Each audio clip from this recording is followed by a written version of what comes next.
Hello everyone, I'd like to share a story with you about a time I put my own personal safety at risk without even realizing I did it. I work for an electric utility company and we have electric lines that run all over the place. Well, one day I was coming back to my office from an off-site meeting and I was driving past one of these lines. I looked up and I noticed the bulldozer parked underneath the big metal towers we have that hold the lines up. And I knew this wasn't safe, so I wanted to go make sure everything was okay. I pulled my truck up into the site and looked for the gentleman who owned the bulldozer. I saw a guy driving a front end loader around near there, so I waved to him and he came over, shut the front end loader off, and he yelled at me. He said, "What do you want?" And I said, "I'm here from the utility. I just want to make sure everything's okay. Is this your bulldozer?" He said, "Yeah, it is. What about it?"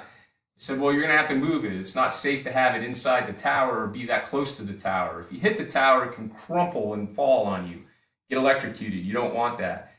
He got really mad. He started accusing me of trying to steal his property and yelling at me and swearing at me. And he jumped down off of the front end loader. He was so mad while he was yelling at me, he was just pacing back and forth and clenching his fists like he wanted to grab a hold of somebody. And I didn't want that to be me. So I said, "Fine, okay, I'm just going to go now." So I backed up and got in my truck, and this made him even angrier. So he hopped back up on his front end loader and he pulled it across the road so I couldn't get out.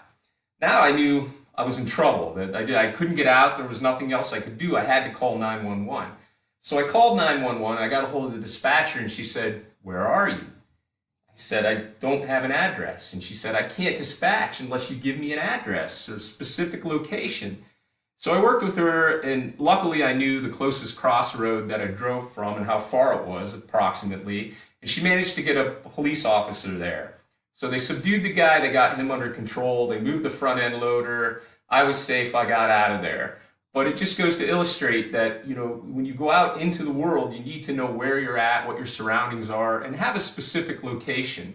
So if you do have to call 911 or someone else for help, you can get them close to where you are quickly.